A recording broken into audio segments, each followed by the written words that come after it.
Un terminal vide, des escalators à l'arrêt et des sièges laissés à l'abandon, c'est presque devenu le quotidien des aéroports français. Celui de Toulon hier nous a ouvert ses portes ce matin, l'occasion de faire le bilan pour cette année 2020 qui vient de se terminer. Après une fermeture en mars dernier, une réouverture en juin qui aura permis d'assurer 70% de l'offre de vol habituelle pendant la saison estivale, l'aéroport aura finalement perdu sur l'année 59% de sa fréquentation. On a tout de suite développé notre plan de continuité d'activité avec des restrictions très fortes en termes de dépenses, de charges que nous avons vraiment restreints. On a gelé également les investissements. On a limité aussi un maximum de remplacements pour cet été pour pouvoir passer ce cap. Et puis on a bien entendu développé toutes les mesures sanitaires qu'il convenait de mettre en place pour assurer nos collaborateurs et tous les passagers.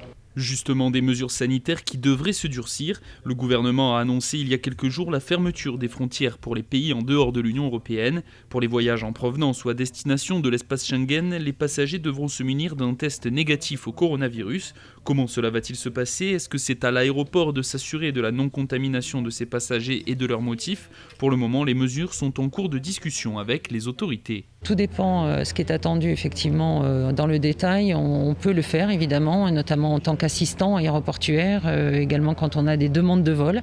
Mais on est en permanence en lien avec les autorités, donc en fait on travaille en collaboration et on peut échanger ensemble sur la façon de fonctionner.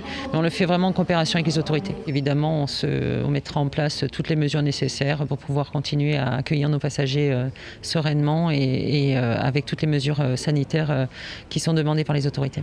Si les aéroports sont forcément impactés par la crise, c'est également le cas des compagnies aériennes. Si Transavia a par exemple inauguré 3 nouvelles liaisons au départ de l'aéroport Toulon hier en direction de Paris, Nantes et Brest, la compagnie a dû revoir ses projets, notamment à l'international. On devait, dès l'été 2020, ouvrir un certain nombre de routes au départ de Paris-Orly vers l'Algérie.